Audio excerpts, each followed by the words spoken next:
dans le secteur Gatineau.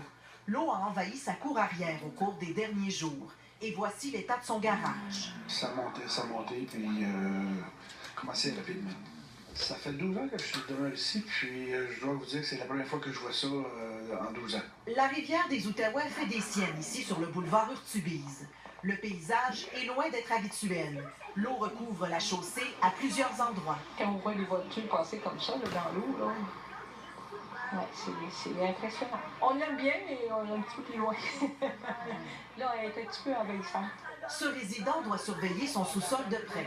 Moi, mon sous-sol, là, une chante la pompe en marche, là, puis j'ai le crack dans le plancher, fait que là, il faut que je siphonne l'eau aux 2 heures. Je me réveille aux 2 heures, puis je vois siphonner de l'eau. Les policiers sont sur les lieux. Ils effectuaient du porte-à-porte mercredi après-midi. Pour ramasser des coordonnées, c'est facile de rejoindre les gens si on a leur numéro de téléphone, si on ferme l'électricité.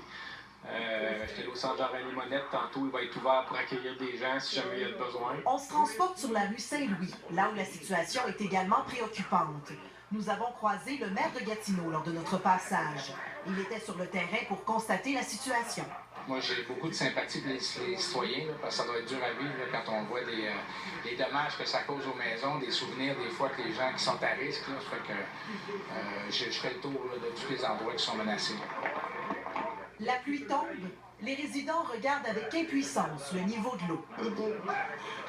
C'est correct.